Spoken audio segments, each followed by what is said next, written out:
Good morning, good morning. Yes, indeed, because today is Sunday morning. It's the Sunday Rise. It's the Sideline Junkies Podcast Network. We just three guys here to talk sports, and it's what we love to do. So this is easy like Sunday morning. And we're going to just sail on through the sports topics of the day and have you cruising from topic to topic. And we're going to just give you our thoughts, and you can give us your thoughts in the comments, and we're going to have some fun this morning. That's all it's going to be. It's going to be us and you. You're going to be our ambassadors of Quan when it comes to the sports world. With all that being said, I'm the Midnight Rider. He's a gentleman Jack. The faceless guy, that's the big guy KG, and he's going to run this show for us. So KG, take it away, baby. Well, I'm just faceless because I'm having a little technical difficulties, but I'm here. Welcome to the Sunday Rise Sideline Junkies Podcast Network. We in here. We out here. We all that. Let's start this off, man. Let's get through this because we got a lot to cover, a lot of conversation to have. Let's start it off on a happy note. Happy birthday to Marv Levy. He turns 100 years old today. Marv Levy, 100. Oldest living Hall of Famer right now. For those that are uninitiated, Marv Levy has been credited as the first ever special teams coach when he coached with the Rams in 70. He coached the Redskins in 71 and 72 under George Allen. Of course, he's most famously known for his stint in Buffalo from 86 to 97, which resulted in four back to back to back to back Super Bowl appearances. He also wound up going upstairs and becoming probably one of the oldest GMs at 80 for the Buffalo Bills. He has been very, very active with the team, even in his older age. He still around, still doing the damn thing. And one of the coaches, if I got on my list of coaches that I would love to play for, Marv Levy would have been one of them always. And I've always loved Coach Levy, always. And just a big happy birthday to him, man. This is special because I don't think he gets enough credit for being the great coach that he is. Yeah, he may didn't win the big one, but to get there 4 times, that takes a lot. That takes a lot of concentration, knowledge, and wherewithal. So happy birthday, Coach Levy. Jack? Yeah, happy birthday, Coach. Yeah, you're there 4 times, 4 L's. That was something. There's some tough teams back then. Buffalo just couldn't get over the hump with that. But yeah, Coach Levy was a good coach. And yeah, I helped a team back then. Thurman Thomas, Jim Kelly and them. Ooh, Andre Reed. Ooh, Cookie. It was all right. Isn't that right? I mean, it's the world's oldest living Hall of Famer. I just think Marv was one of those guys. He was special he is special from his time at Buffalo. Being able to take a team on that kind of run and keeping it all together. You got to think some of that fractured somewhere along the lines, the missed kick, the blowouts, like just dealing with that and still keeping that train on the tracks is an amazing job. Yes, it's 4 L's, but that's still damn impressive. I don't think anybody's made 4 straight Super Bowls. I think like even Andy Reid, he's had like 3 in 5 years or 4 in 5 years. So this is amazing. You always got to give love to coaches because they shape and form so many people that they come in contact with. It's one of the reasons why I love both Pretenders and Contenders and In the Passenger Seat. We get some great insight from coaches that normally wouldn't be able to have their insight known on the level that they get when they hang with the Sideline Junkies or come and sit down and convene and conversate with the Sideline Junkies. So with that being said, back to you, KG.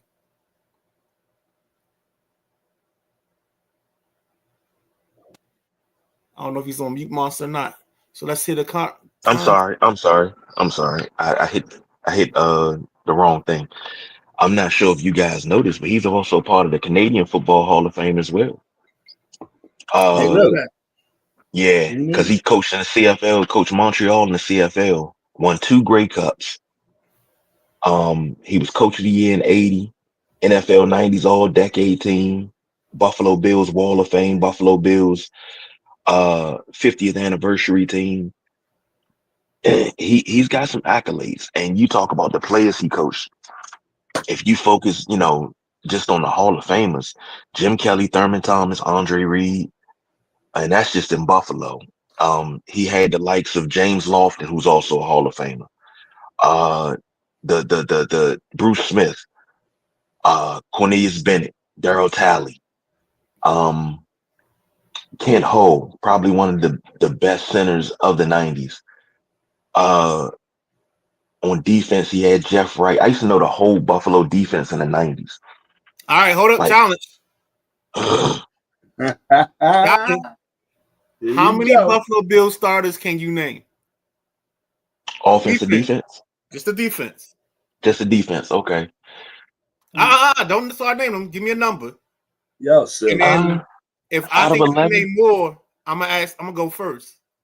Out of 11, I think I could probably name at this present point, early this morning, I think I can get 7 out of 11. All right, go ahead, name your 7. Nate Odoms. Mm-hmm. Henry Jones. Uh-huh. Mark Kelso. Okay. Who's the other safety? I can't think of the other safety. That's your corner. It's not a safety. Well, Kelso was a strong safety because he played in the box with that double helmet. Don't be buying time. On the line you had Bruce Smith, Jeff Wright. You had Jim Jeffcoat at one time. That was later on down the line. So you're gonna get 8. Cornelius Bennett, Darryl Talley. Cornelius, that just went through my head. Cornelius Bennett. You're at 8. That's all I got right now. That's all I can think of right now. Hey, challenge 1. That's what we should start doing from now on, man. We start talking about something. Somebody start rattling off names. We should just challenge them and see who can name the most. You won because I wouldn't have had Jeff Wright. Yeah, you know why I got Jeff Wright. I BS you not. The reason why I got Jeff Wright is because I have his card in the book, and I've always known he was a nose tackle. So certain names stick out because I have the actual card. So, Good stuff, man. Phil Hansen was the other defensive end. Mike Lodish was the other tackle, and the other linebacker was Marvicus Patton in the middle. And Henry Jones is strong safety. Mark Kelso, Nate Odom, Kurt Schultz was the free safety. That's who my free safety was, Kurt Schultz.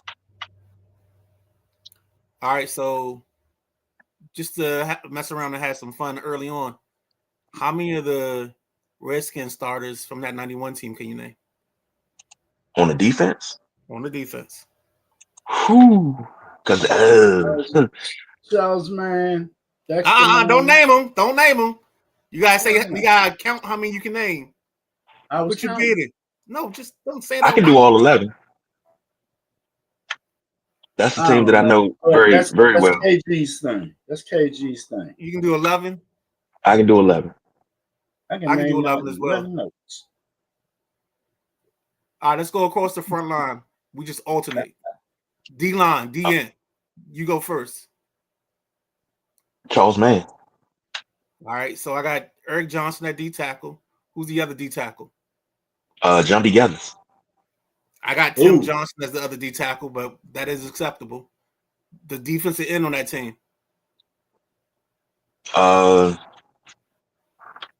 Fred Stokes. There we go. All right, so I'm gonna go to outside linebacker. I'm gonna go Wilbur Marshall. You got middle linebacker. Middle linebacker, Kurt Gouveia. The other middle linebacker was Matt Millen. You want the other outside? You got the other outside linebacker? You said Wilbur, right? I said Wilbur already. Monty Coleman. God damn it, you going to old people. All right, I got Andre Collins. So we're going to have 13 people on this list. Cornerback. Oh, name the obvious. I mean, we you could take Darryl Green off the list because we know the obvious. All right. But Martin Mayhew. I'll avoid Mays. Mm-hmm. You what safety you want? Wilby Burns. Either safety you want, because these are two of my favorite safeties. But of course. Brad Edwards. Danny Copeland. All right, Brad Edwards and Danny Copeland. We didn't have we were good back then. We haven't had a safety combo since Area 51 like that. Yeah. All right, let's go on with the show now. I'm sorry. All right. Marcus said 4 of them. Yeah, 4 Super Bowls back to back. He said this impressive for real. Yeah, when you got to show love to Marv Levy and you get there, this is what we do. So happy birthday again, Coach Levy. Next up, keeping it with the NFL, number 52 on NFL list, up 42 spots. Midnight Rider, you got to take this one first. Explain, please. So if you paid attention, the last 3 years, Terry McLaurin has ranked 97th, 94th on the NFL top 100 list. This year, he came in at number 52, which is up 42 spots from his previous rankings. And a lot of this has to do with JD5 and their connection. And It's an awesome video. It's available on YouTube. If you just type in Terry number 52, it'll come up. He's also in the team highlights. I think it's called Back on the Rise Again. The 2024 story of the Washington Commanders. That's also out now. You can also watch that on YouTube. Or if you catch it on NFL Network. But yeah. So that's the whole thing about it. I just found it amazing that he jumped up this many spots. But he did jump a lot of spots from previous years. Like I say, you're looking at. Hold on. What spot did you have him in? I have him at 52. His previous 2 years was 97 and 94. Why do I got him at 81? I don't know what you're looking at. I don't know. I got him at 81, the 12th spot. That's what that list I thought I pulled last night when it came out. Damn. I gotta read it. You might be just on a different list. This is the NFL Network Top 100. This is the one supposedly the players vote on. One I saw was the NFL Top 100. I didn't see who by. I thought there was only one being released. Here it is.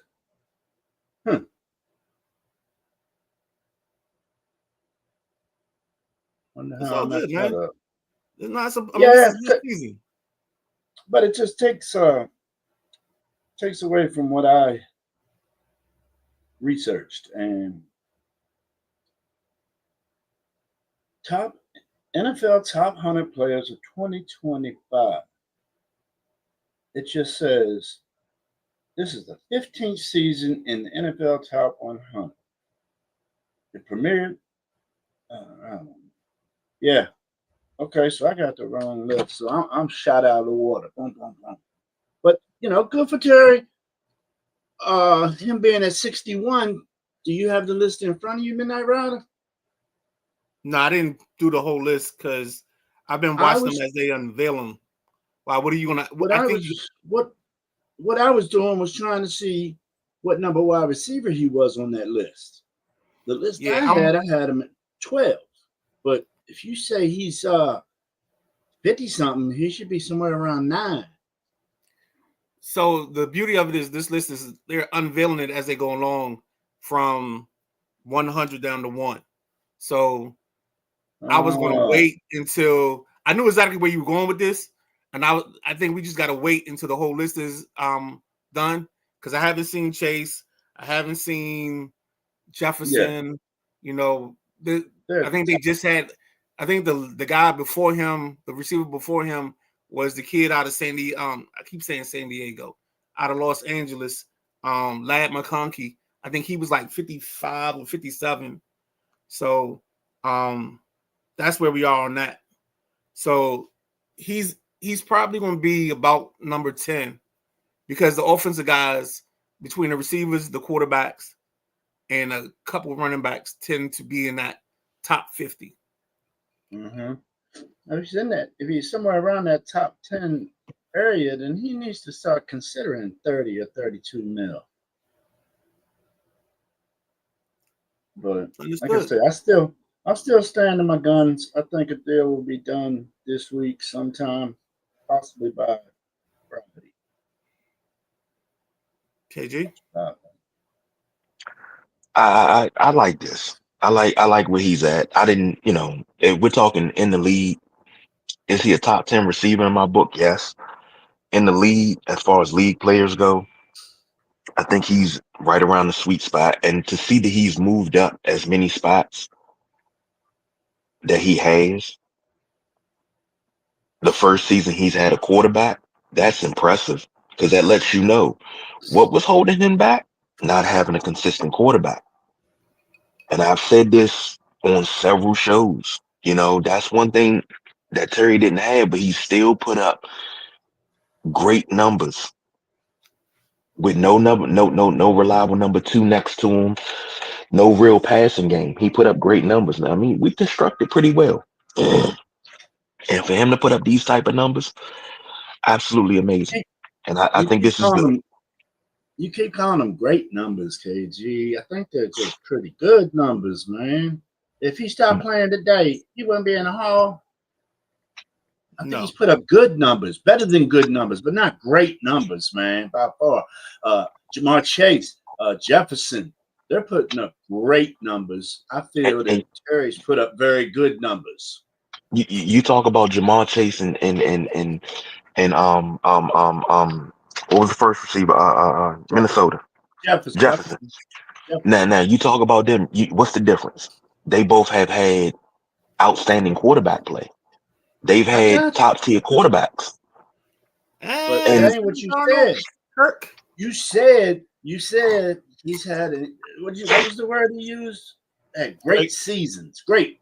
Listen about his quarterback. He's had very good seasons, man. Very good. Very good.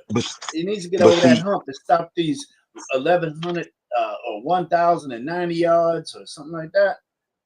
1,000 yards ain't what it used to be. No, it's not. But the truth is, you can still have a great season in spite of not having a quarterback. That's the problem. Knock you down every time you give somebody some credit, but I think there's a difference between a great receiver and a very good receiver. And I think right now Terry's been very good for 6-7 years.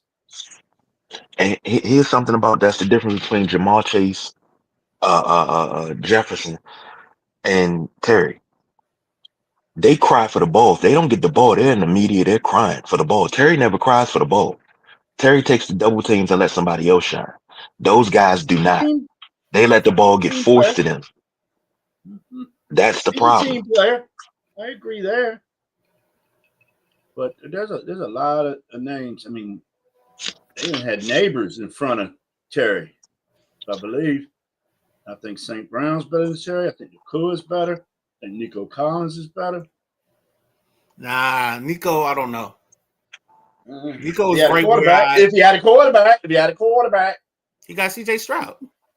Right. Up and down CJ Stroud like a roller coaster. It's not CJ Stroud. He had that 1 year, 2 years ago. He ain't do shit last year and year before. Last year he was hurt most of last year. Right. You don't do nothing when you're hurt. Him and Tank Dell both quarterback. Him and Tank Dell were both hurt last year. Who? Nico Collins was hurt some of last year.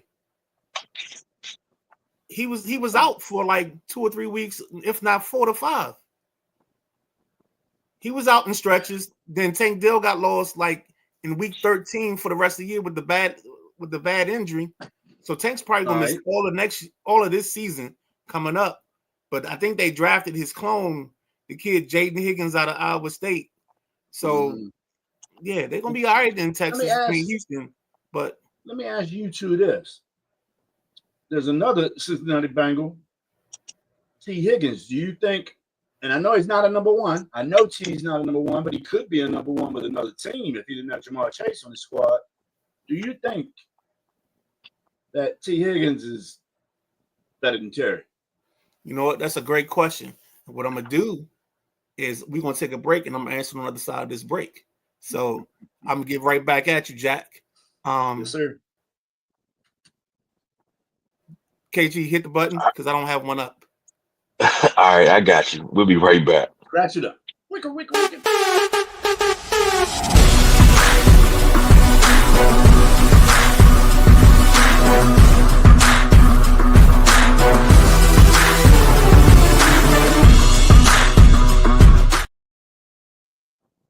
And just like that, we back in this thing like we never left.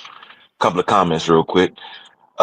J Dub checking in. Good morning, peeps. On J Dub, how you feeling? And Marcus says, neighbors over Terry is crazy. I agree with that. Now, I disagree. I do too. I disagree. Back to I think neighbors is right there. Go ahead. I'm sorry, Jack. No. I cut you off, but I think maybe after this year, neighbors can be better. But I don't think neighbors is better than Terry at this moment. I think neighbors eclipsed 100 catches and almost 1,200 yards last season. Who else they got? Well, I mean, then if you want to argue that, you can argue that about CeeDee Lamb. Who else they got? CeeDee. I mean, we're talking about guys that have 180 targets, 170 targets, but they come away with 100 and some odd catches. So I think Neighbors is above him only because he got to that 1,200 mark or that 1,100 mark, and if somebody can go behind me and just check his stats for last season, just to verify it. But the only problem Neighbors had was he got beat up in a couple games where they kept throwing short stuff, and I know he was concussed either 2 times last year or 3 times last year. I think it was 2. Go ahead. Malik Neighbors, 109 catches, 1,204 yards, 7 touchdowns. 59 was his longest reception. Yeah.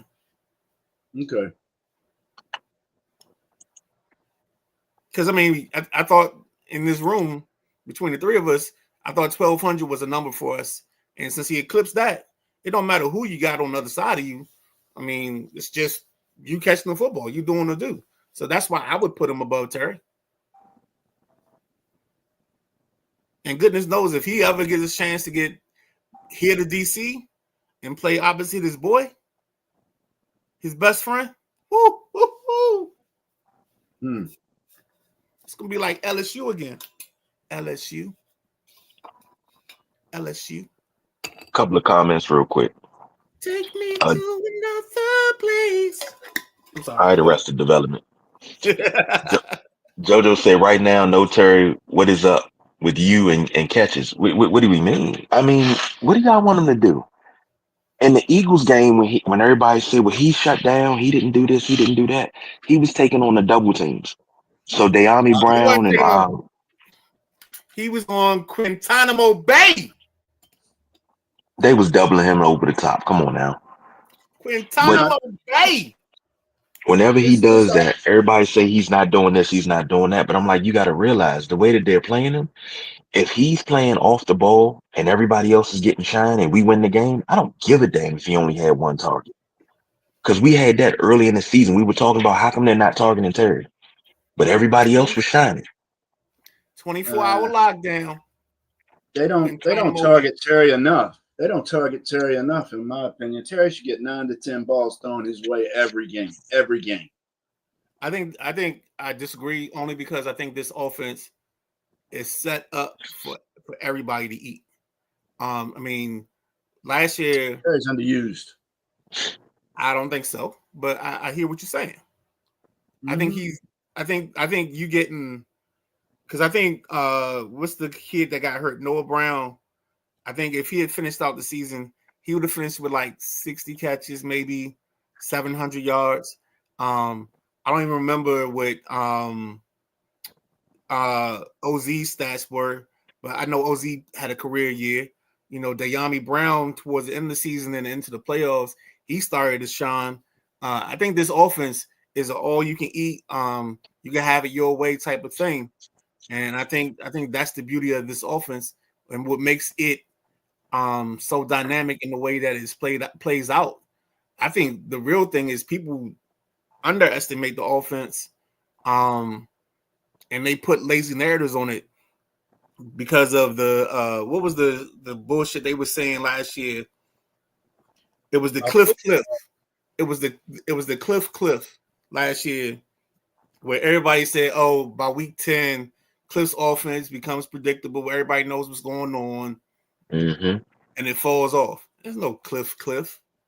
It's just a bunch of lazy people riding a narrative that they heard somewhere, and then they say it once, and then everybody runs with it. Absolutely right. It's just like the narrative that Buddy Baker is, or whatever Terry's agent is in over his head. He's not. Well, I heard it's Terry's wife. I heard that too. I think people just make assumptions, man. And sometimes we're so lazy in just what we talk about that we just jump on anything and we're like, oh, this is it. Like, I was gonna say real quick, like there's a guy, Mark and Largo, that's been on this kick that, oh, Adam Peters messed this up from the jump. And I wish I could talk to him directly. I might even try to do that one time. We do a show like a challenge show where we reach out to people that call sports shows and challenge their opinion.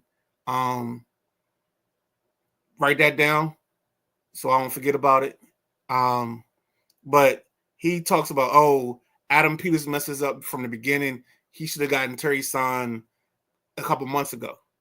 Well, the problem you have with trying to sign somebody too soon is they're not going to be willing to take whatever you offer because they don't want to set the market. So Terry's not going to sign this deal early in this situation. What he's going to do is he's going to wait until somebody else is signed or other people are signed so they can set the market for him instead of him being the first one to set the market. Go ahead, Jack. It seems to be like the difference I'm hearing in money is anywhere between 5 and 7 mil per year for what Terry's asking and what it seems like Washington wants to give him. And if you look at it, on a 3-year deal, that's $15 million that he could be a possible difference, or even up to $21 million. So these 5 to 7 mil that they're fussing over could be quite a lump for McLaurin after a 3 or 4 year deal. So we're not just talking about a couple million. We're talking about quite a few.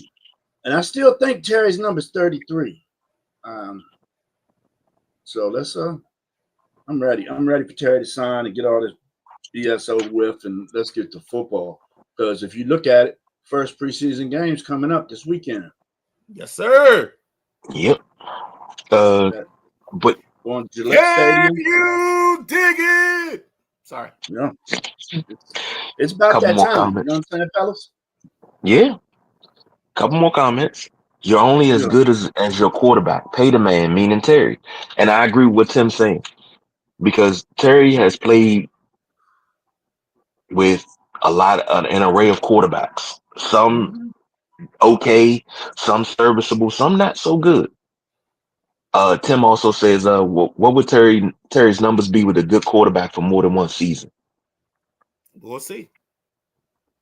So, J Dub said Malik Neighbors is playing with no quarterback.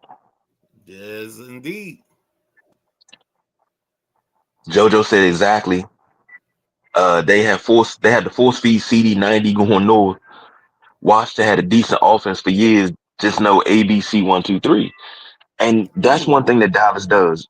And I had a thing for Dallas a couple of years ago when this is the first run with Zeke, and they were failing. I was like, you got to get Ezekiel Elliott to touch the ball at least 20 to 25 times. in various ways, throwing it to him out the backfield. That's the way you win games. When they got CeeDee Lamb, I said CeeDee needs to have at least 10 to 12 targets a game. Don't force it, but give him 10 to 12 targets a game. That's how you win games. And Dallas, they try to force CeeDee down your throat because they don't have a run game. They don't have anything. Pause. Nah.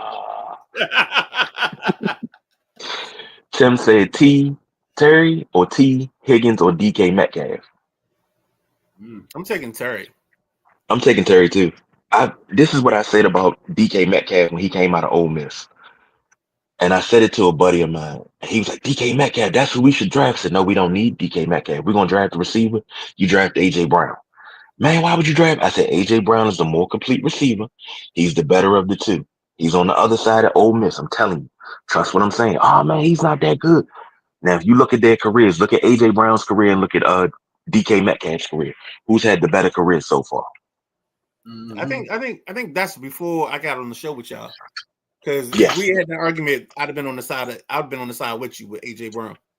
Yeah, this was what this had to be. This had to be Podbean days. Yeah. Talking to Dead Air. So this is before. JoJo said he should have signed him earlier, but I agree with what Jack said. You don't want to be the one to set the market. You can't sign him early. And Marcus said, but do you think the Sutton deal hurt the contract talks? We talked about that Thursday. I think I think that is something because I don't think Cortland Sutton. I don't think he's in the same breath with Terry. But look at how much money he got. But the thing that makes them the same or equal is the age. Sutton's he's 29 now. He turns 30 in October. And this is the cliff for wide receivers. And the problem that I had or I've talked about, and I thought the wide receiver market could go the way of the running back because when speaking of AJ Brown, when Tennessee traded him and drafted Treylon Burks, if Treylon Burks wasn't a disaster, it would have changed the whole way we view receivers because we would have made receivers just as manageable as running backs. But the problem was Treylon Burks fell on his face, and then I think he just got cut. So that's the reason we value receivers more than we should right now at this point in time. Because the way they groom these receivers, a young receiver can come in and give you 1,000 yards his first year. So I think the kid, like in Green Bay, Marcus Golden from Texas, I think he's going to be a 1,000-yard receiver. I think he's going to be their number one. Oh, that other boy too, McMillan too. Watch, McMillan's going to be 1,000. I think he's going to end up at 850. 850. 850. Beg to differ in that, Ryder. No, we that's why we do this shit. That's why we do the show. Oh, and JoJo clarified her earlier comment. She just no quarterback, and she said she picked Terry easily. We gotta get JoJo back on the show for WNBA right before playoffs or something. I think that'd be good. I like that. I love that. I like her take on WNBA. J-Dub said, hopefully adding George Pickens can fix that from always having to go to CD. Let me tell you something, J-Dub. The things that I've seen from down in Dallas, not even down there, I think they're practicing in California as usual. But the things that I've seen out there, those dudes ain't serious about being no damn football players. They more concerned with dancing and stuff like that. You know, I get it that when you stretch, you know, guys are Q dogs and they hearing the Atomic Dog and everything. But I don't think they're serious down there. And it's Jerry Jones. You got former players calling Jerry Jones out saying they're tired of Jerry Jones. It's more dysfunction down there. It's the dysfunction that we used to in DC down in Dallas. Yeah, no, Jerry, the players are talking shit about the owner, your boss. You know, they're talking crap about their boss. I understand Jerry Jones is a little whack, but he's still your boss. And they just disrespecting him and he's disrespecting them back. It's childish. I don't get it. I don't know how much longer Jerry can stay in this league because he's looking a fool. He's looking like a clown. You know, I Yeah, used to say Jerry Jones got to leave out of Dallas, but I agree with what Midnight Rider said. Jerry Jones got to stay in Dallas till he 175 years old. we can put him on. It could be like what's that show? With the aliens, and you just have the head living in a bottle or something. Cryogen. Yeah, keep Jerry Like on alive as long as Futurama. we can. Keep him alive What as about long there as with Ted Williams? because he will hold them back. I mean, he's just making comments that don't make sense right now, man. And he's alienating his players. You know, Yes. For Micah to go as far as Micah's gone in the comments he's made, it's crazy. You want to hit this Tim comment? It's their boss. Yeah, Tim says you can't pay Higgins and not expect the receivers that are better than Higgins to not want to get paid. I agree with that 1,000%. Yeah, but Higgins is at what, 28? So if he's at 28, I mean, I get Terry wants 30, but you also we still got this thing that's hanging. The pink elephant in the room is not Terry's performance, it's Terry's age. And how many receivers have we seen over 30 have success? We're talking about Jerry Rice, maybe Randy Moss, and then we're Tim talking Brown. about Henry Ellett, and Tim Brown. Like this isn't okay. But how long after 30 was Art Monk relevant? Well, in my honest opinion, and I'm not trying to be a conspiracy theorist, I think he was blackballed. Who, Art Monk? After the Jets. Yeah, I think he was blackballed after the Jets and the Philly thing. He was still training to come back, and nobody wanted to sign him. I don't think it was blackball. I just think never mind. Let's go on.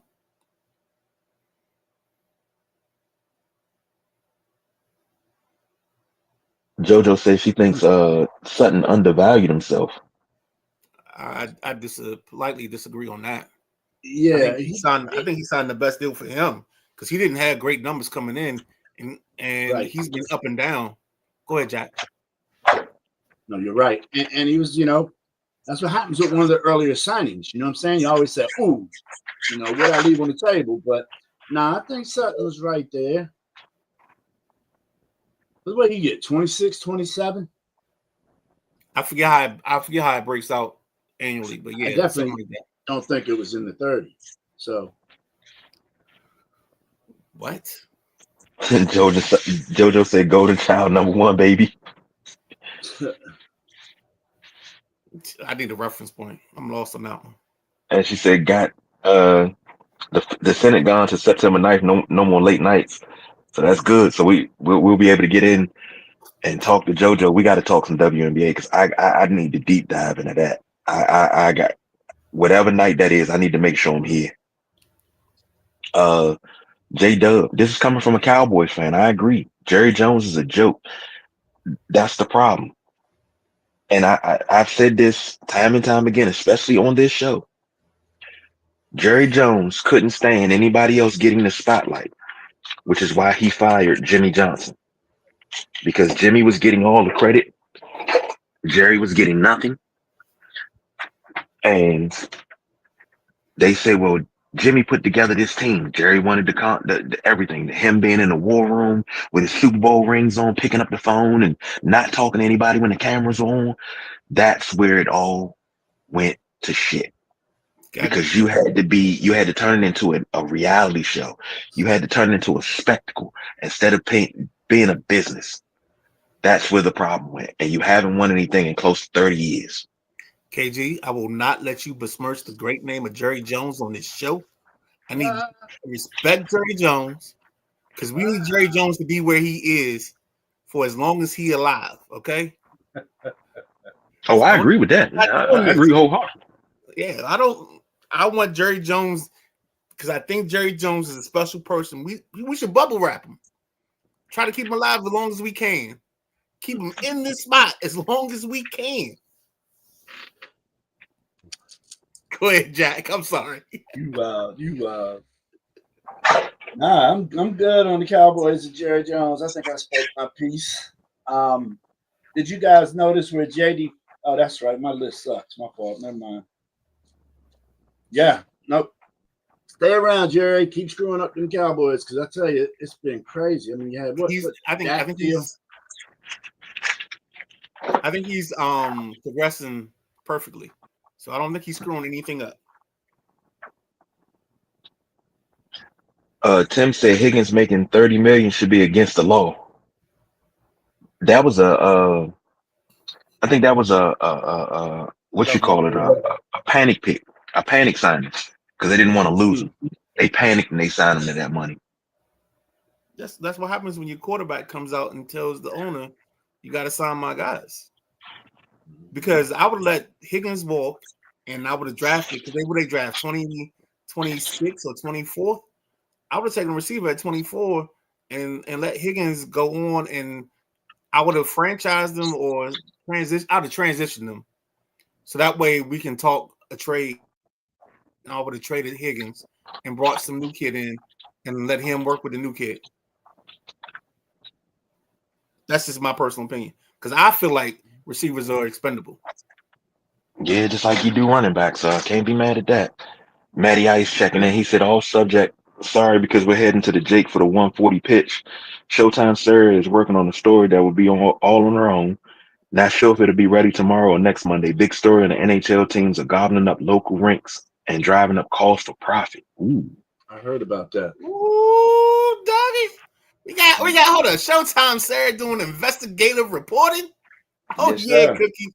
Oh yeah, Cookie.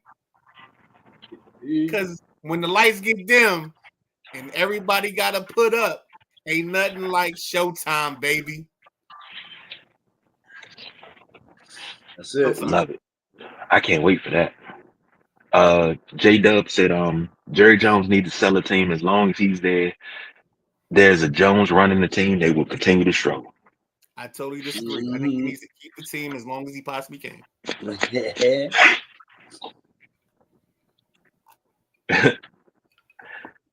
And Matty Ice said Jones will be running Dallas until he does. Sorry, J Dub. Yep. Until he dies. So, all right, next up, sticking with the NFL. 20 years of stadium. Midnight Rider got to take the lead on that one because explain what you mean there. So what I was talking about is we've been talking about a stadium for close to 20 years when it comes to the Washington Commanders. Because at some point we were supposed to be at there's a spot right by the MGM Grand that what's the governor? Larry Hogan and Daniel Snyder were working on an agreement on, and then Snyder kind of pulled back at the tail end before the agreement came through, and then Hogan just like, nah, dog, we're not doing that. But this stadium should have been built probably somewhere between 5 and 10 years ago if ownership was a willing partner to the teams or to the districts that they serve. And the reason I say that is when you think about, and this is why I came to this topic. So this is why we have 20 years of stadium. If you look at what we are now and where we were, it was Dan, it was Bruce, and their whole goal was not putting the stadium in the best place. Their whole goal was winning the stadium negotiation. Go ahead, put your hands up. Go ahead. You said this stadium should have been built 15 years ago, 20 years ago? I'm saying the negotiations were like about 20 years ago. Okay, because I mean, we've been trying to build a stadium for the longest time. Stadium's only 26 years old. We've been trying to build a stadium for like 10 years, haven't we? About 10 years. All right, so I'm off on that part. I apologize. But that part of that is me being facetious. Like, this stadium should have been in place at least the last 10 years, and we should have been in a new stadium already. Right? So you think about, because they knew that they didn't want to be in FedEx long term because FedEx wasn't built for the long term. FedEx was put in the ground so the old man, when he passed away, he could see the stadium before he passed away. That's really the only reason we have FedEx in the shape, way, fashion, and form that we have it right now. So we put it in the ground, old man's good, boom. We move forward, and what they've done in the mix is Dan hired Bruce because Bruce had these contacts and he could work the Virginia media or Virginia governors, and he can work Maryland, and he could work this. And what happened was, they, in their midst of working everything, KG, hit a break, and then I'll come back and finish this on the other side. Okay, maybe he's not.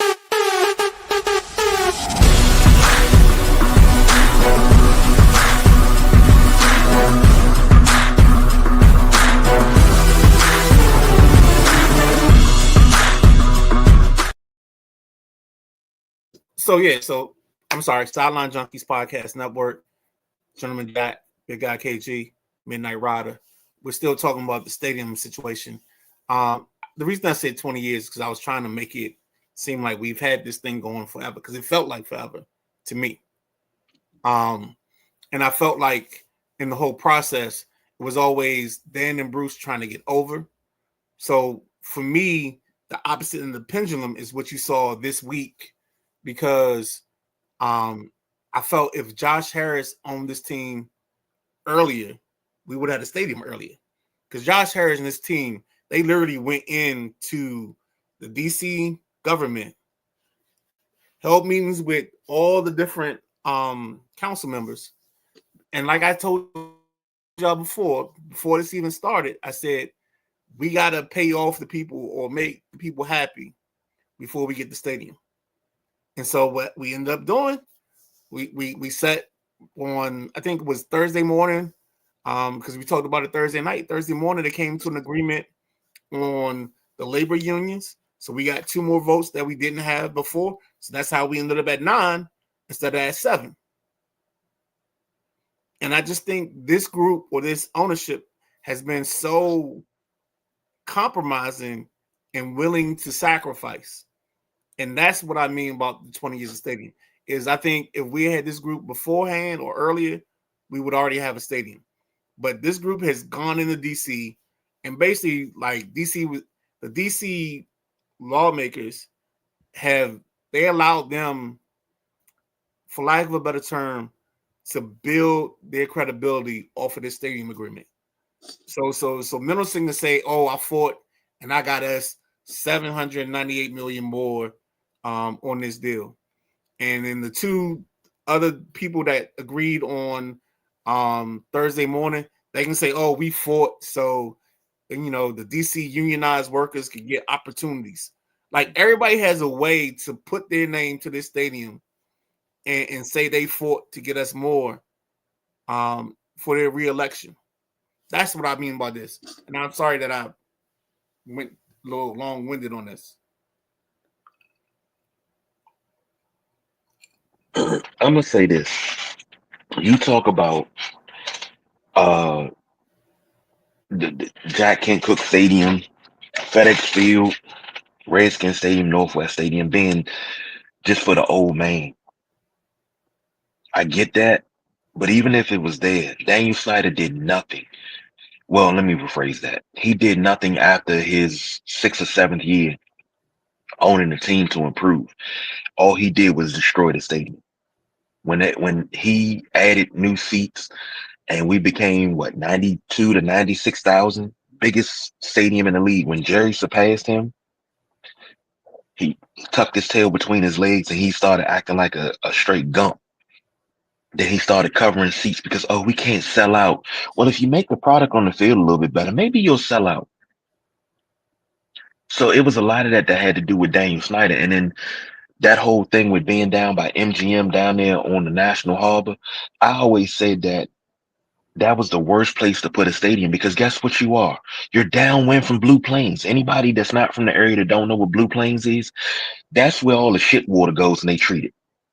And that wind from down there could gag a maggot. So why you want to be at a stadium? You sitting there and you got some great seats, and all of a sudden the wind blows. You like, oh my God, what is that? It's not the team that's but I playing on don't the think. field that's stinking up the place. But I think the shitty win. I mean that exit, because I drive it so much. It's literally that one section. I don't think that smell carries down too far because I only smell it in that spot off the highway. Oh man, I've got it being down there before, and it's just like, whoa. The wind got to be pretty strong, but don't let it be a hot day. That's all I'm saying. But Okay. I'm just saying this right here, we got some movement. We got we got something. This is good. And I like what Josh Harris did because somebody said it. They said what you should have did if Josh Harris couldn't get through to them, you send in the closer. You send Magic Johnson in there. Because everybody loves Showtime. Well, Once you sent Magic Johnson in there, we would have got anything we wanted. Well, they didn't have to because they got the Campbell Soup guy. The Campbell Soup guy, I can't think of the president's name off the top of my head right now. But he was in all the meetings. Like this is why I brought this topic up, because you can't tell me that this group didn't use its influence in every part of this situation. And what I mean is they went to Congress and they fought to get the land available to them. So they got that vote to go 100-0. And I don't know if you ever watch TV and on C-SPAN, ain't no vote ever go 100-0 in the Senate. So because they got that passed, I already knew this was going to be they run it downhill. Then for them to come into the DC Council and they understood the assignment.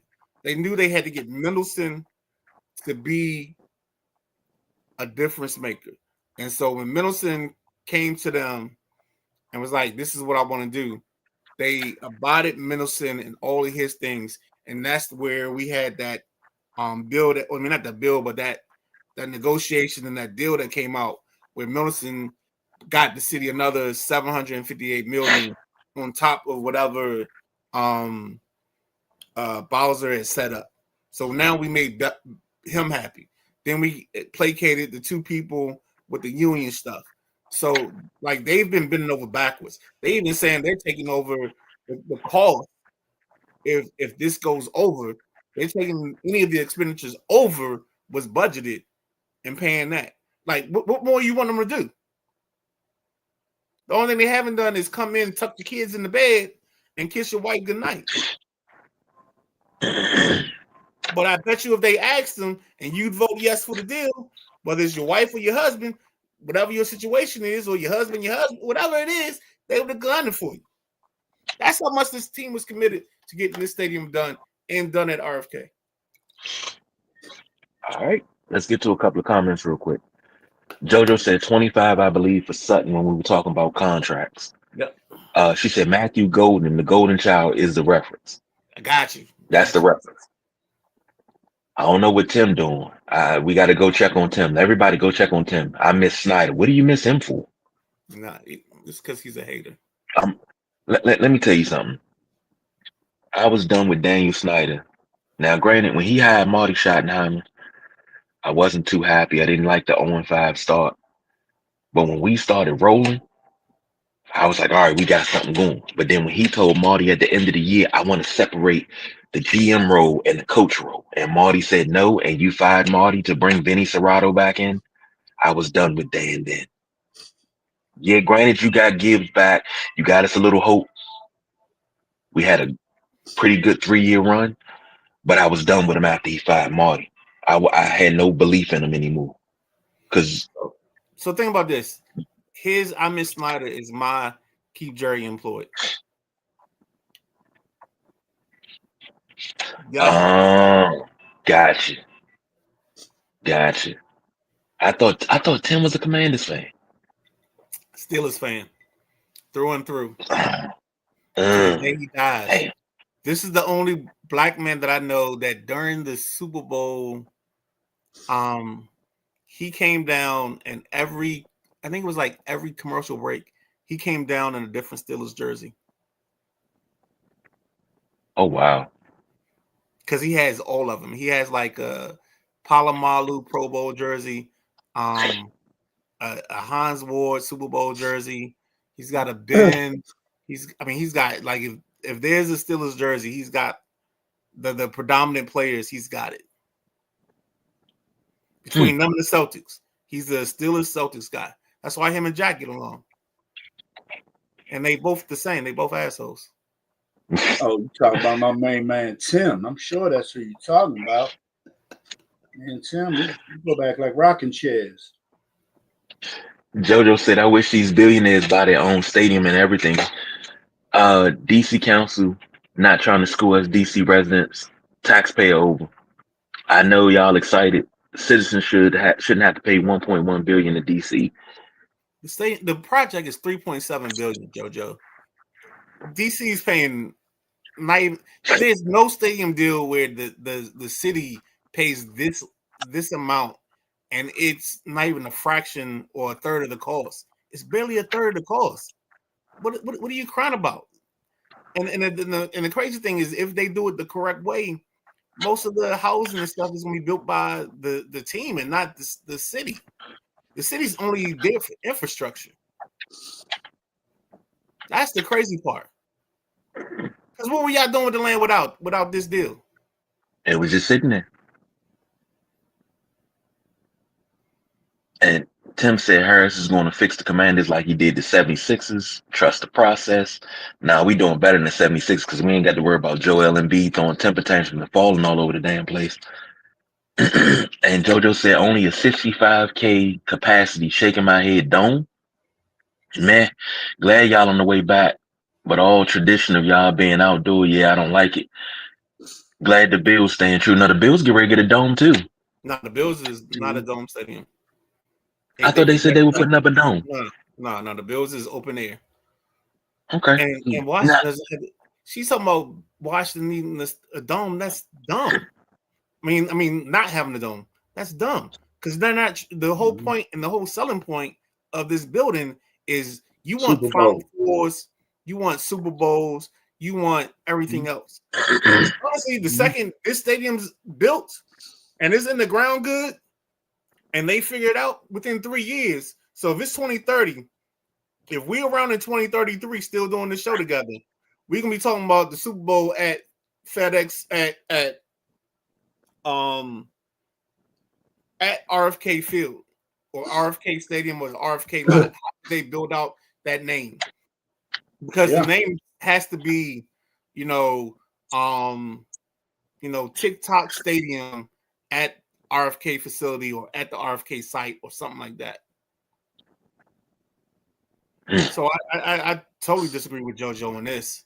65,000 is the right amount because we're at this point now where TVs are so good that people don't want the stadium experience as much as they used to. And then the cost of the PSLs and all of that drives the real fans away and makes this a corporate event. So you're not going to have to worry about all of that stuff. So that's why 65,000 is the right way to do it. You can't do a 90,000. We're not in that era. No. Go ahead, Jack. Right. No, you're exactly right. I think they opened the Jack up with 86,000 and something like that. And then we got to a point where we went a tad higher. Yep. And then they ended up covering all them seats up because they weren't selling out. But so the draft is coming to Washington. Do we know the year that's going to happen? I think that's 2027. Yeah, it'd be nicer if it was closer to the stadium time, even after the stadium opened. But they're going to do it down the mall anyway, and I think it's going to be great. And I think that'll show the NFL how the DMV will come out for the NFL, and maybe give us a Super Bowl sooner rather than later if we get this new stadium built. Because Super Bowl's been on my bucket list for some time. I had some opportunities, it just didn't pan out. But yeah, Super Bowl, I want to get to a Super Bowl. And if it's in our backyard, I'm definitely going to be there. But talking about this, Jack. Go ahead. I'm sorry, it's KG. No, I'm with Jack, but let me throw this out there real quick. We talking about capacity. Midnight Rider, you was right. Jack, you were right. 80,000 when the stadium opened. It moved up in 2000 to 85,000. 86 in 2000, from 2001 to 2003. 91,000 from 2004 to 2010. Then it dropped back down to 83,000 in 2011, 79,000 in 2012 to 2015. From 15 to 21, it was 67,000. Right now, we're sitting at 58,000. Mm-hmm. They kept doing that because, like I say, we broke the sellout streak, 10, 12 years ago? And we had a sellout streak from before I was born, man. It seemed like tickets were hard to get, let alone seeing the opponent's fans up in our house. But then that became fraudulent. Towards the end of that, it became fraudulent with Dan Snyder and his crew. Yeah. Just like the waiting list for season tickets. I was on that waiting list for 10 years before they called me. Well, the first year we was at Jack Kent Cooke Stadium, as it was called, that place was electric, man. It was like, I thought we was ready to go. And then it just faded, man. And like I say, everything was so expensive. And I think I had season tickets back then. I think I did 3 to 4 years or so. My boy Rob Randall and all them held on to it. I used to have a whole tailgate crew I hung with. It was some good times, but losing and dropping a grip, of cash every weekend going to games, or 8 weekends a year back then, it started to feel like it wasn't worth it. That's crazy you say that, because you get there. I think I dropped mine after 2005 because that's when Josh was born, and I was like, I can't spend money on football when I got a kid coming or on the way. But before that, I remember there was a time when 80s, 90s, early 2000s, even in FedEx, there was a point where you were fighting to call people. Like, people get mad because you didn't call them because you had an extra ticket. And then they got to the point, like 2002, 2003, where I was calling people and I was begging people to come to the game. Like I was like, yo, dog, like I didn't even ask for money. Couldn't give them away. Because I couldn't give them. Yeah. I remember walking into one game. It was me, my boy, because we were out the night before. It was the Kansas City game. And I'm telling you right now, Jack, I think I got in the house at 4 a.m. And getting up and getting ready for the game and trying to put the hair back on the dog. And you better. Man, dog, midway through the second quarter, I think I went in the bathroom and called Earl and Earl and Ralph. Yeah, and we were getting blown out, man. That was one of the worst experiences of my life. But yeah, man, we fought through it. And I literally had to get those tickets away, man. I was like, yo, come on with me. And I had so many friends that they was just like, oh, you gonna just, I ain't gotta pay you nothing. I'm like, shit, at this point, I can't charge you because ain't nobody paying shit. Damn, we got 41 comments. Yeah, we got some comments. Let's get through these. Maddie said my son has a lot of Steelers jerseys, but all the players he gets leave. I hate that. I didn't know Maddie had a son. What's up, dude? No, that's you, Jack. Okay. Tim says, shame on you for calling me a Commanders fan. Go Steelers. Steelers. JoJo said, yeah, it's one little stretch where you get the DC sewage smell. Maddie said if they do this right, the city will make money off this project. That's what I've been saying for the longest. This is about putting money back to the city. Jobs, money, and now we talking about homes too. Oh man, this is good. JoJo said no, they're not open at all. And she said, yeah, weak. And okay, let the owner buy it. They're not us taxpayers. Small trash. We are not in that era. DMV will come out. DC or Maryland. True. Virginia don't come out.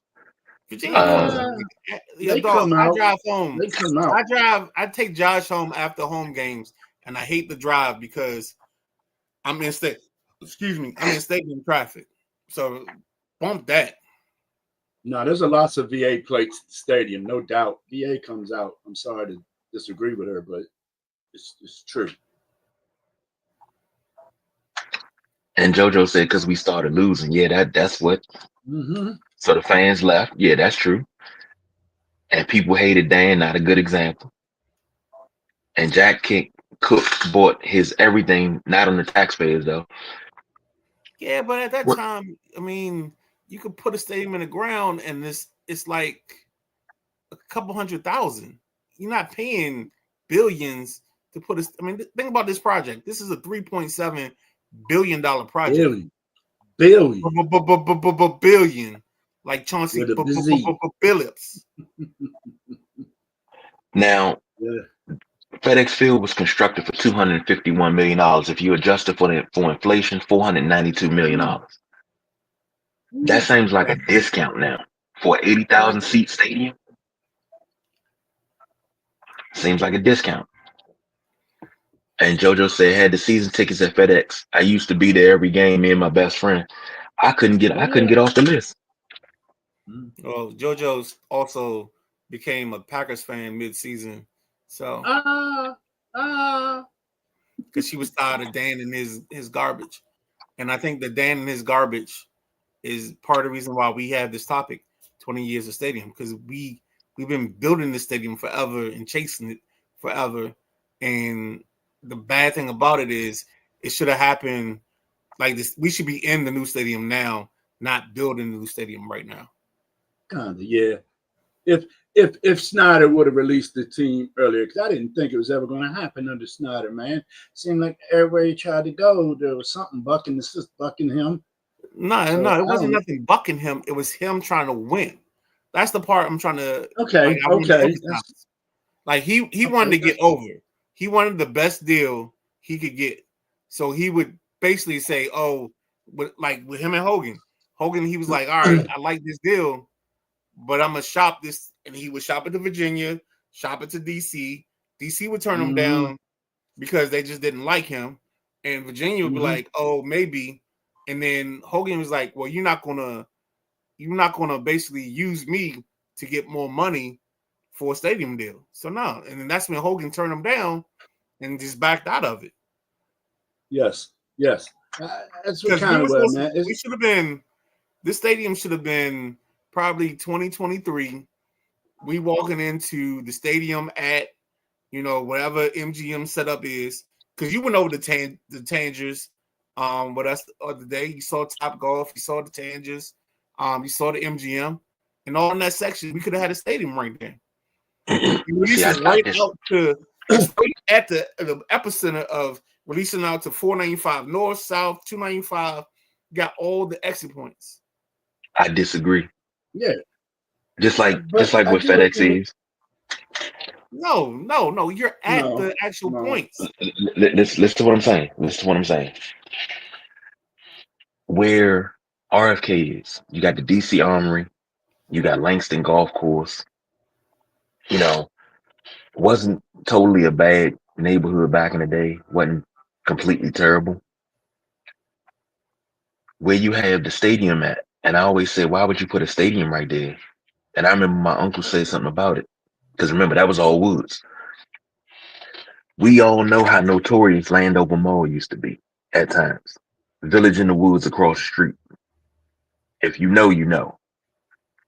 You talking about putting a stadium down at the harbor, which I really don't like, and you already having problems at the harbor where you got to put a curfew in because they running around doing a lot of stuff down there. You talk about putting a stadium down there. You're still in Oxon Hill. You're still in Forest Heights. You know how many deaths and break-ins and everything's going to happen? But then on top of that, you're not close to a metro station. You don't think that's the closest metro station? They would have built the metro station to go there. Yeah, and that's the problem. They said something about that. Some dude said something about that, and he got it all wrong. I said, you build a metro station there, that's more money. But the closest metro station you got is Southern Avenue. Dog, that's the closest metro station. Are you catching the bus from Southern Avenue all the way over there to the harbor? Dude, to go to a game? you are so off base on that because that would have been built into the plans. They'd have built the subway station into the stadium because they know that's what it needs. Do you know how long it takes to build a subway station that far from Southern Avenue to there? Do you know how much of a window you would have had if this deal was done in 2018 when they were talking about it, and then get to 2023? That's a 5-year window. You can't build a subway in 5 years. Not that distance. Look how long it took them to build the daggone yellow and green line, bro. They'd have made that a priority. They started building the yellow and green line when I was still in elementary school. They didn't finish till I got to middle school. Okay, KJ. I was there for that. Disagree with you. Of course, you respectfully disagree.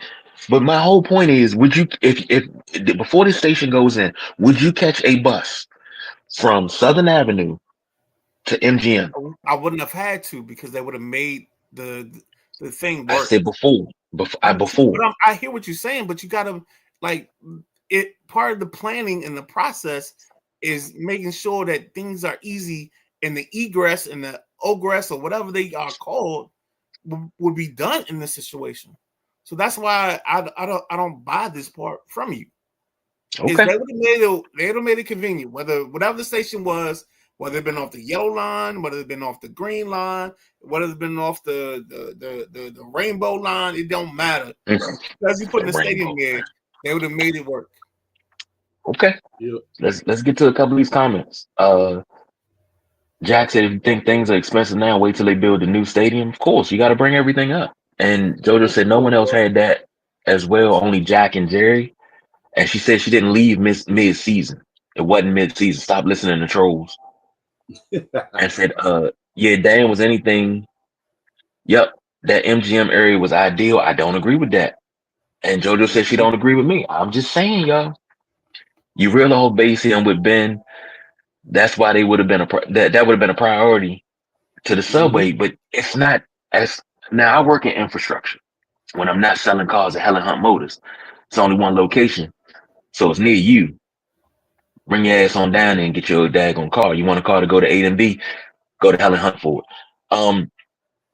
But I work in infrastructure, and I know how long these projects take because you got to get the funding, you got to go through all of that, but then you still got to make sure you have enough space to get, because that's not going to be an over top metro station. That's got to be an underground metro station.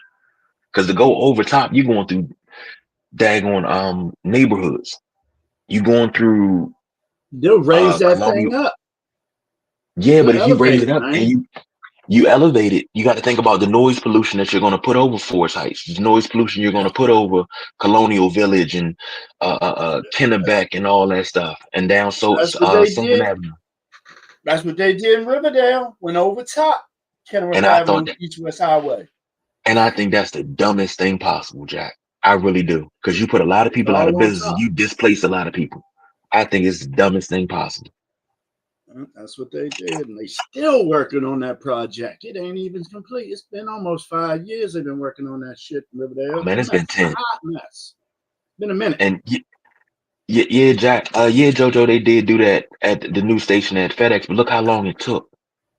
We didn't get Morgan Boulevard till what? Let me see. I got this pulled up. What year did Morgan Boulevard pull up? Morgan Boulevard didn't open till 2004. But that's also because of the poor planning in this whole thing, because they were rushing to put it in the ground. If they had planned this out correctly and done the things they were supposed to do with FedEx wouldn't be the abomination that it is. Because what they would have done was they'd have put the stadium in a certain spot, and they'd had either a subway coming up out of the ground right at the doors or at the gates of the stadium if they were planning this correctly. But because we had a short timeline with the old man and his life, that's the reason you get some of these flaws. That is the FedEx thing. And because when they got transitioned to Snyder wasn't a visionary, or wasn't a person that was about making this better. And that's why we got here. I was not expecting this to go this long. I'm sorry. we got let's put a pin in it. JoJo said it wasn't nothing there to displace and funding issue, so they had to stop there and got a plane. Let's Stop here and reset. there, got a plane. Let's reset and then come back and let's run through the second half of the topics we got. All right. So, ladies and gentlemen, stay tuned. We'll be right back.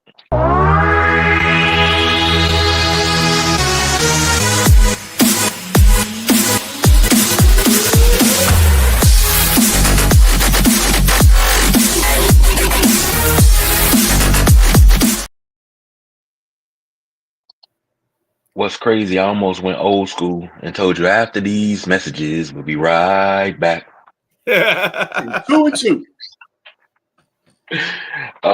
Man, let's go ahead. We got a couple more things to hit. We're gonna shift the WNBA.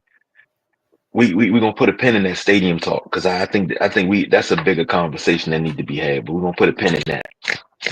So this right here has been crazy. 2 times in the last couple of days, a sex toy has hit the floor in the WNBA, and somebody's been arrested for it. I don't know what the point is of throwing a green dildo on the floor, but I don't think the ladies are happy about it. Maybe they got like, never mind. Yeah, I'm not gonna go there. Yeah, somebody threw the jellies on the court. Somebody threw some jellies on the court. That's not cool. I think that's perfect for the world we're in because I think they found something to be a point maker, but I don't know if they've made their point. So they just want to be a distraction. And I think the sex toys is their way of just, you know how somebody does it once. We live in a world where everybody jumps on the trend.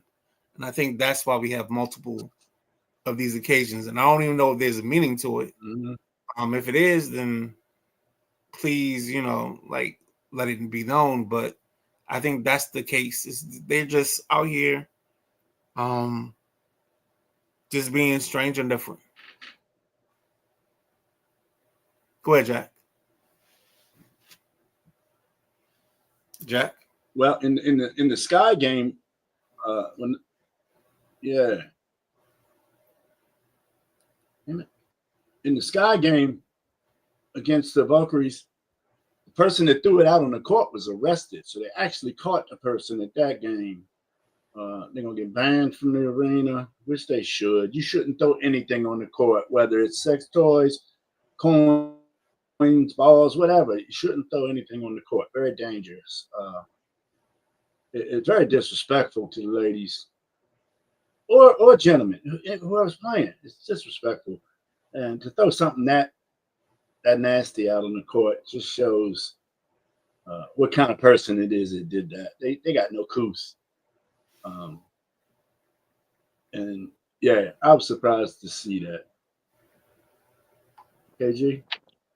I'm gonna say this. I didn't understand the point of it, and I'm looking at it. I'm like, okay, why would you throw a dildo on it? Now, is it the first time it's happened? No. If you guys remember, I want to say it was Buffalo and somebody. It was a snow game. Somebody threw a dildo right at the pylon on the field, and nobody ever talked about that. That was talked about for like 2 days afterwards, and then nothing else was said. But it's different because we're dealing with ladies. Yeah, this is a CBS game, and you saw it on the CBS broadcast. Like they were running, and you seen something fly and hit the field, and you knew what it was when it hit and it bounced up. It was a straight dildo, and it's like, what the fuck? Are you serious right here? But now doing this at a WNBA game, and I think the second person was just a copycat. You shouldn't be throwing anything on the field, on the court, because number one, no matter what it is, somebody could get hurt. You could end a career, and you could mess something up. If you're doing it to be funny, it's not really funny. It really wasn't. Now what was that? A couple nights before, somebody's wig had got knocked off. She picked her wig up and she ran back, and down the tunnel to fix her wig. But they said, somebody was making fun of her, so they got kicked out of the game. Wait, what? Mm-hmm. Well, they are starting. They're starting to put undercover security in the lower rows of these arenas now, KG. So they got undercover because the players have asked for this because they're getting talked to in such derogative ways and disrespectful. Now, Coming off the court or on the bench, so they got undercover now cats in security now.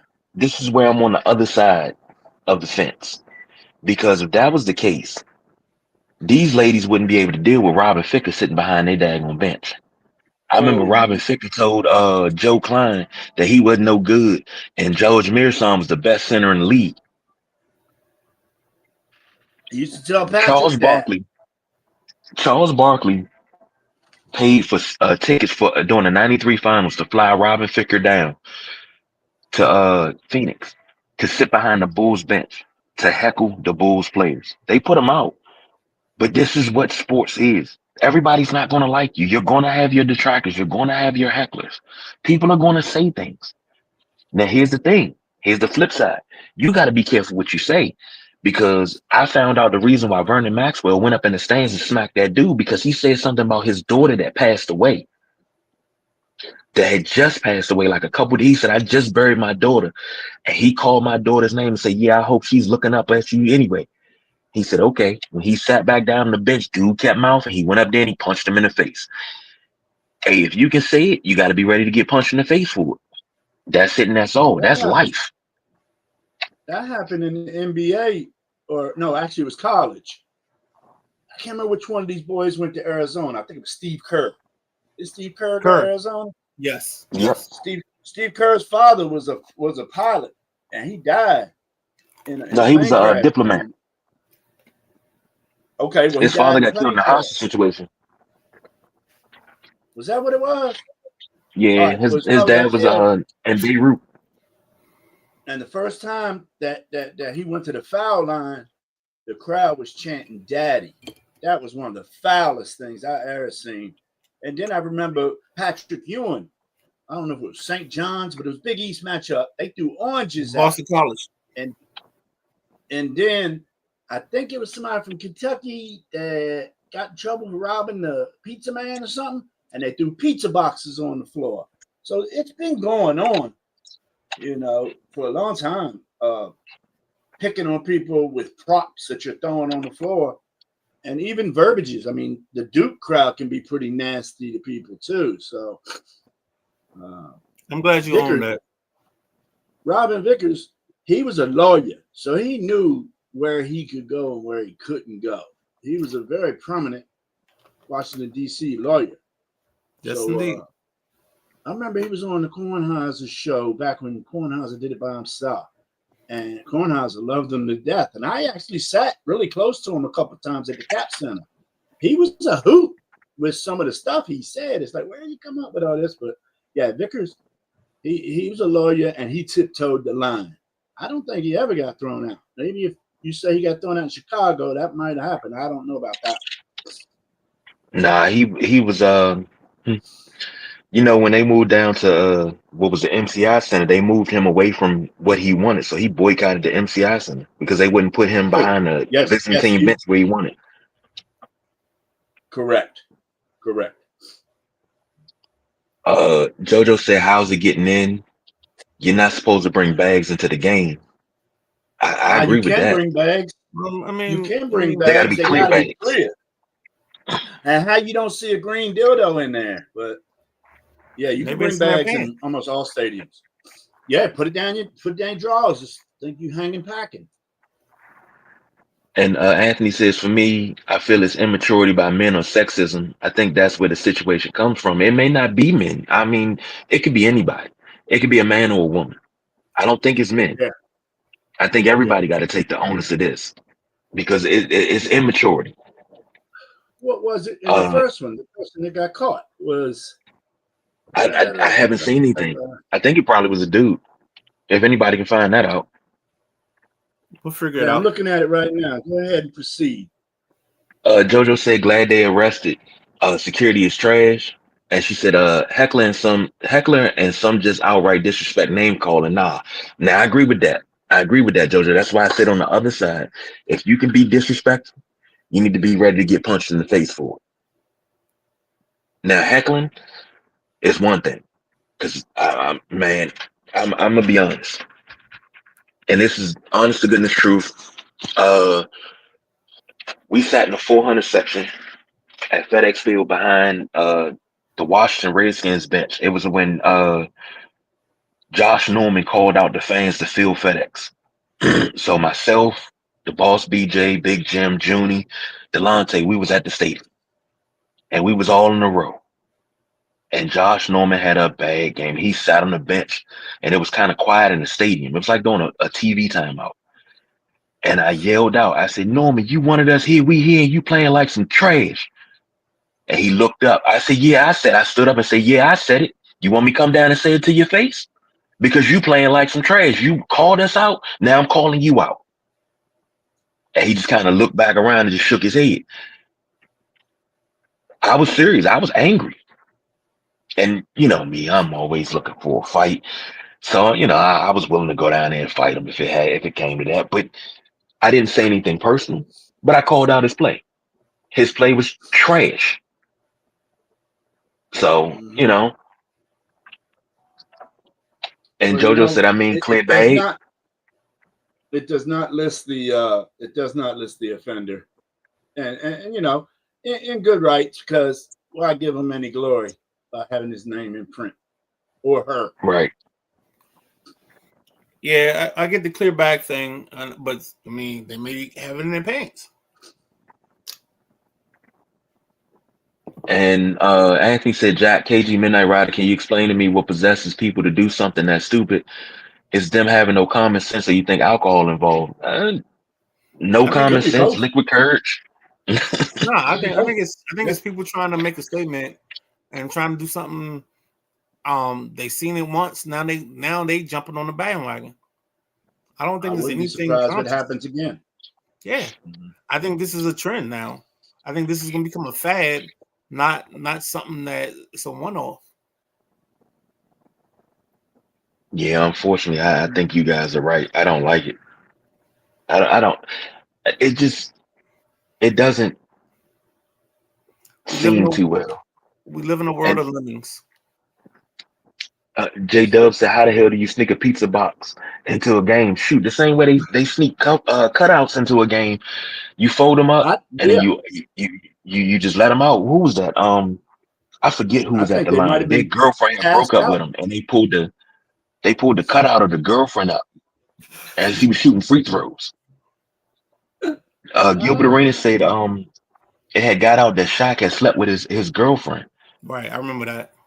And they were chanting his girlfriend's name while he was on the free throw line. And he was like, he missed both free throws.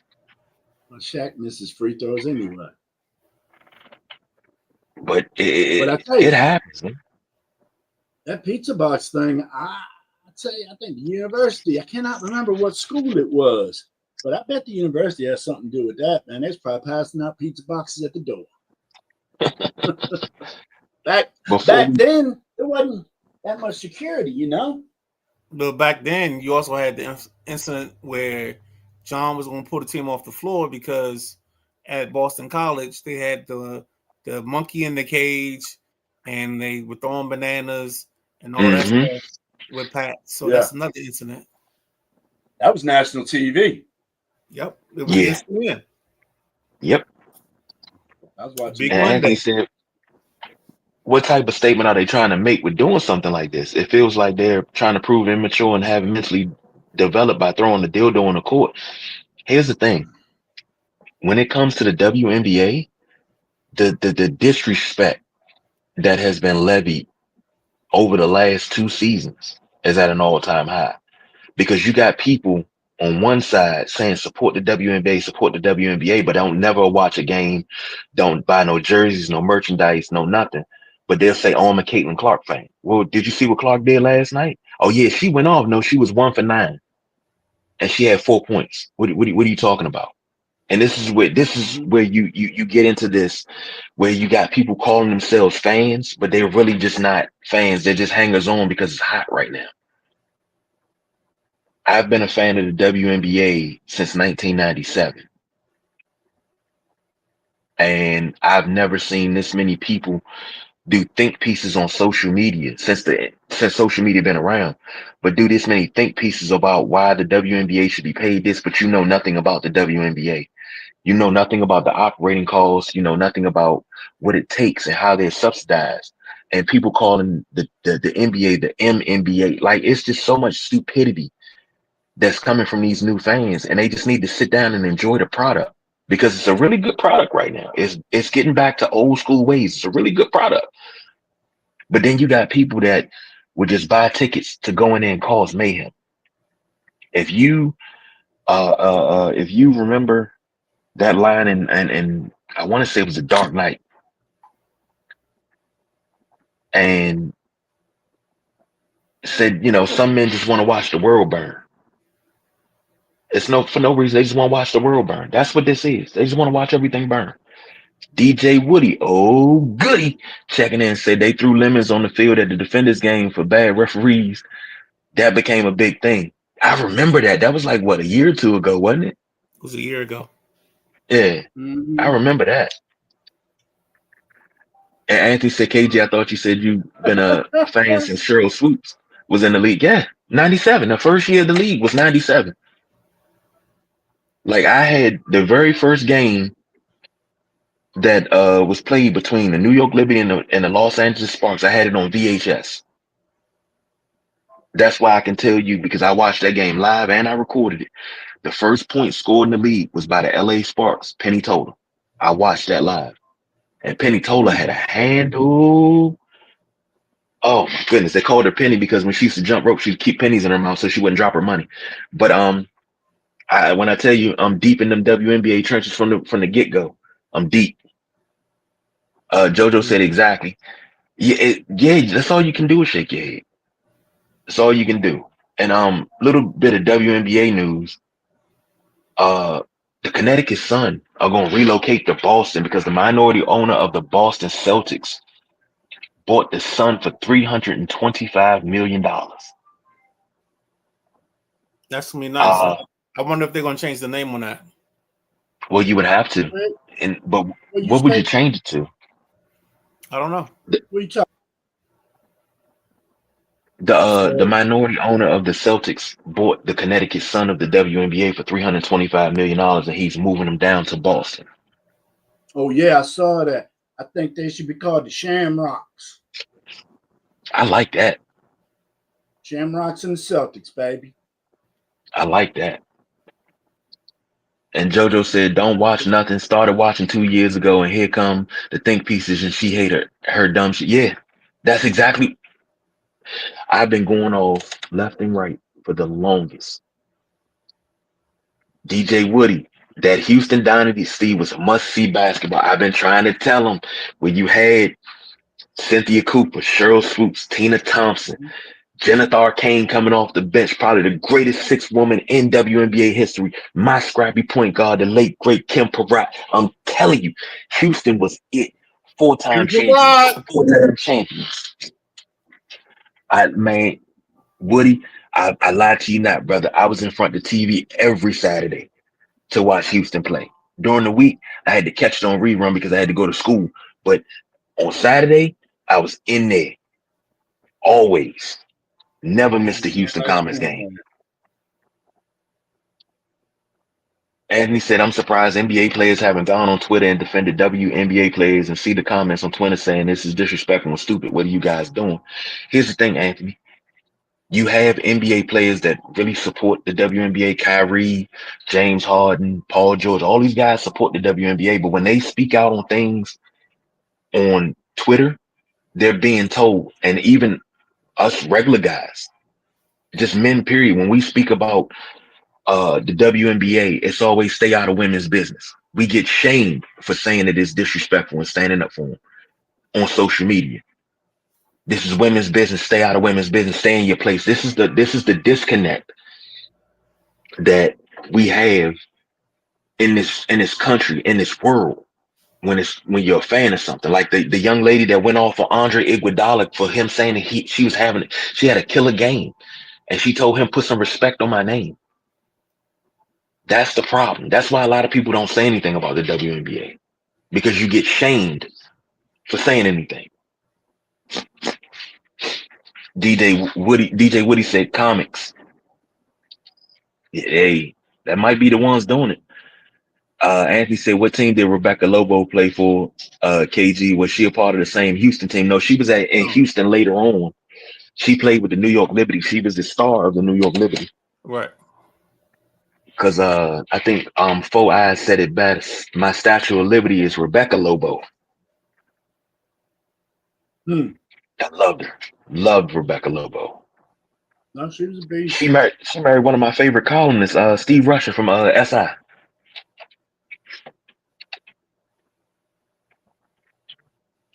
See, you guys wasn't ready for that.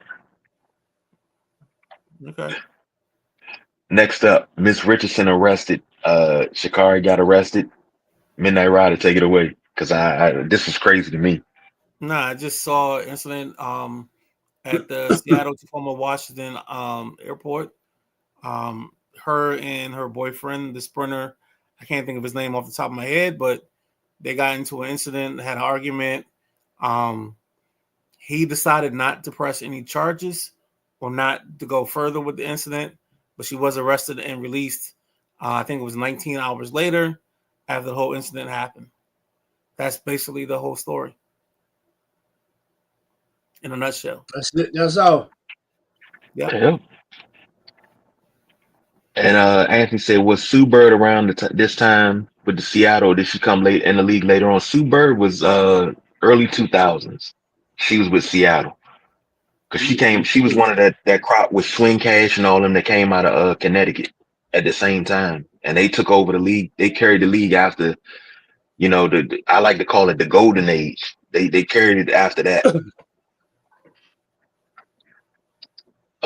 Next up, but New Luca. Who's this? This girl Richardson. Back to this girl Richardson. My bad, Jack. Back to this girl Richardson. No, I mean, she's been in trouble before. I mean, she's actually just a world champion. She's not an Olympic champion that I recall. She tested positive for drugs at the trials in Tokyo, and she didn't compete in Tokyo. So has she competed in? No, she's only 25 years old. Yeah, I didn't know she didn't compete in the Olympics. I thought she was an Olympic champion. No, she got Olympic gold medals. She got a gold and a silver in 2024. She got a gold with the 4x100 meter relay team, and she won a silver in the 100 meter. Yeah, I'm not saying she's a champion. Okay. Next up, real quick, New Luca. Who this? Hey, it's called when you have a good trainer. But go ahead. Nah, I mean, Jack was the one that brought this one up. Luka signs, I think, a 3-year deal, 160 plus million with the Lakers.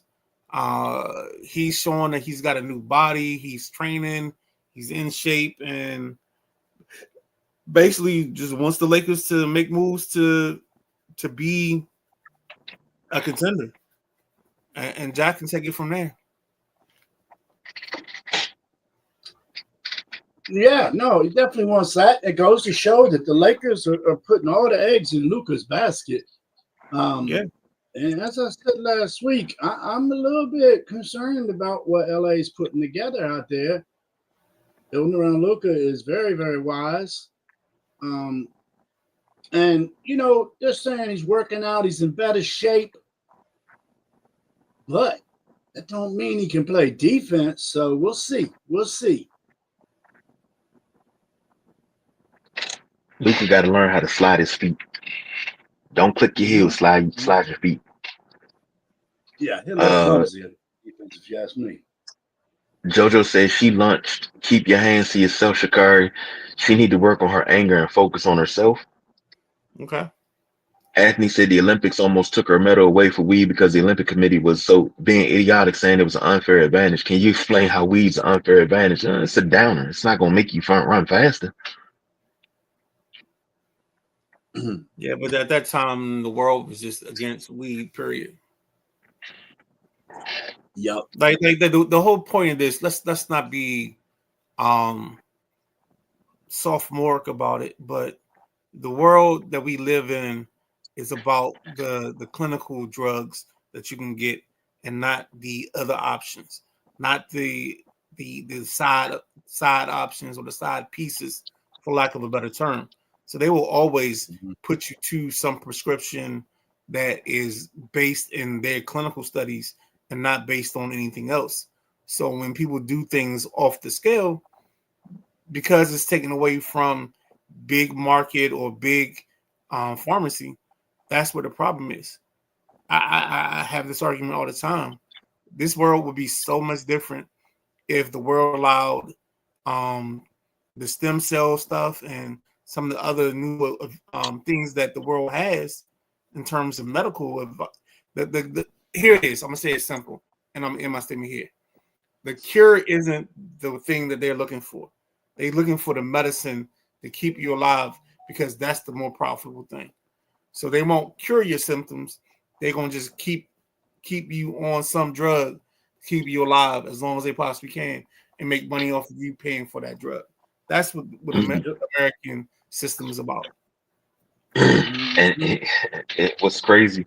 What's the doctor saying? A patient cured is a customer lost. Yep. And Anthony said, I've been saying this. I don't think Luka lasts in LA. His personality doesn't fit a person that would be in LA. He doesn't seem to like media on top of him every day. Well, you're in a big market. Yeah, it's been on him in Dallas. Yeah. Not as strong as LA, but nah, he's a vet, man. And I think he fits well in LA. Yep. And JoJo said, nah, that trade woke him up. Said you had to do that for him to get serious. Okay. She also said false. It helps with recovery and pain. That's talking about the weed. And she said weed is still addictive and abused. You can't drink going on a job or at the job.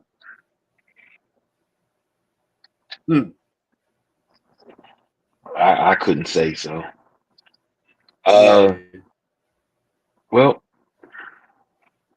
it's about that time. Well, before we go, I don't know where my banner went, so let me put it back up real quick. What you eating? And then we can wrap this thing up. Go ahead, Jack. I don't know what I'm eating. Like I said, I've been on a little bit of a diet. I'm on a fins and feathers diet's what I call it. Fins and feathers. Fish, turkey, chicken. Yes, my wife made a banging lasagna the other day. I was ready for that. She made it with the turkey sausage and the almost good for you cheese, but them noodles was on point. So today I think we having turkey sausages on a bun. So that's what's up. I think I'm doing, depending on what time it happens, I think I'm doing shrimp tacos. We had that last night. I've been doing that in the evening, and I think I'm going to do, since the tacos, I mean the accoutrement hasn't shown up yet, I'm going to go ahead and do my Sicilian pizza early on and add some mozzarella to it and have that for lunch. That sounds amazing. We haven't made a decision on dinner yet, or anything. We haven't made a decision. So I can't participate in this part of the show. But couple of comments. J Dub said if we put the right pieces around Luka, LA is getting another chip during this contract. Yeah, once LeBron leave, yeah. Anthony said the incompetence of ownership in the front office in Dallas for not taking everything seriously because they allow him to get away with anything. How do you allow a plate to smoke cigarettes. A player to smoke cigarettes. Who smokes cigarettes? I guess Luka did, but it don't matter. Shit. I never heard that. What's the difference between smoking cigarettes and smoking cigars? Michael Jordan smoked cigars most of his career. It's smoking a cigar as opposed to a cigarette? Smoking a cigar is like smoking 5 cigarettes at one time. What's the difference between a player showing up and drinking during the game? Doesn't Jokovic do that? The Joker does that. So I mean, it is what it is. We can fight and find fault with whatever we want. And Anthony said they're gonna be eating ribs, brisket, and smoked jerk chicken. Ooh, that sounds good. Hell yeah, it does. And J Dub said exactly. Time for LeBron to go. All right, fellas. Let's see. Time to wrap that thing up. Final thoughts before we go. Well, I wanted to give some flowers to Antonio Gates. Antonio Gates is the only player in the Hall of Fame that did not play a down of college football. That was an impressive thing I heard the other day. And damn, why don't they ever fix the podium microphone for these big players? Gates looked like his back was hurting when he was done, leaning over. I don't know if any of y'all seen that. First and foremost, Gates is my guy. He was on every fantasy team I owned, by hook or crook. And then secondly, Major League Baseball had one of the craziest Friday nights that we ever saw. A bunch of crazy numbers going up. I think somebody said there was a game with 40 hits. I'm talking about scores I saw were like 13-12, 16-10. If you were in the bullpen on Friday night, you probably was in AA or AAA on Saturday morning because it was ridiculous. Yeah, no doubt. Let me read some of these scores, man. The Brewers 16, the Nationals 9, the Royals 9, the Jays 3. This one here was a good one, man. The Yankees were winning this by a lot. I want to say they were winning by 6. Yankees 12, Marlins 13, Pirates 16, Rockies 17. That's the battle of the toilet bowl right there. Right. Yeah, that rounds out. But there was also 5 walk-offs, Midnight Rider. Crazy. Well, my final thoughts is make sure you join the Sideline Junkies Podcast Network tomorrow for Drive Time with Matty Ice at 5 p.m. Oh, let me rephrase that. Drive Time with Matty Ice and friends at 5 p.m. Pretenders or Contenders with Coach Devon at 7. And then be back with us on Tuesday for the Tuesday night flight. Wednesday, we'll have in the passenger seat with Gentleman Jack Carr and his backseat driver, the Midnight Rider. Thursday is a Thursday night throwdown. Wednesday, we got Coach Darian Cook is going to be on the show with me and Midnight Rider. Darian Cook from Archbishop Carroll High School. So we're looking forward to that. Midnight Rider can do some 3-3-3 and he might not understand the realness. He might not know if he don't know the meaning of 3-3-3. We gotta fire him tomorrow. Okay, we'll check him out, man. Or Thursday. And Thursday, we come back with the Thursday night throwdown. Saturday, we wrap it back up, the week back up with the Saturday night WrestleManiac. So we do have a program and note change on Thursdays. Please be aware of it. The show is not starting at 8 anymore on Thursday. We're moving back to between 7:15 and 7:30 so we can be out of there for Thursday night football. Unless we got a bad show. We got a bad show. Everybody come on in the studio. We're going to all get on camera and just chop it up and talk about how bad this game is all night. But until we get there, we just going to be in and out on Thursday. So for the Gentleman Jack. I gotta give a shout out because I think this is a record. I think 85 comments is the record for the show.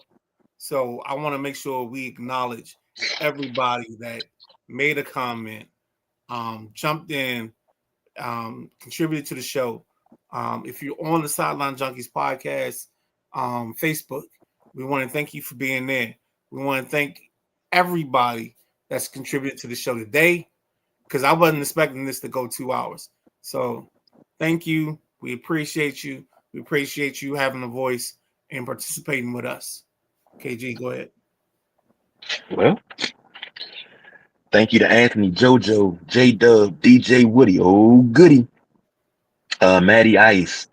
Going through the comments trying to make sure I don't miss anybody. JoJo was real active today, and I like that. Tim, thank you. Make sure I ain't miss nobody. Marcus, Anthony, thank you. Everybody that commented, like the Midnight Rider said. So until next time. Yeah. I'm sorry for the disrespect there, Tim. I thought you were a Commanders fan, but you're a Steelers fan. So I mean, hey, I'm sorry.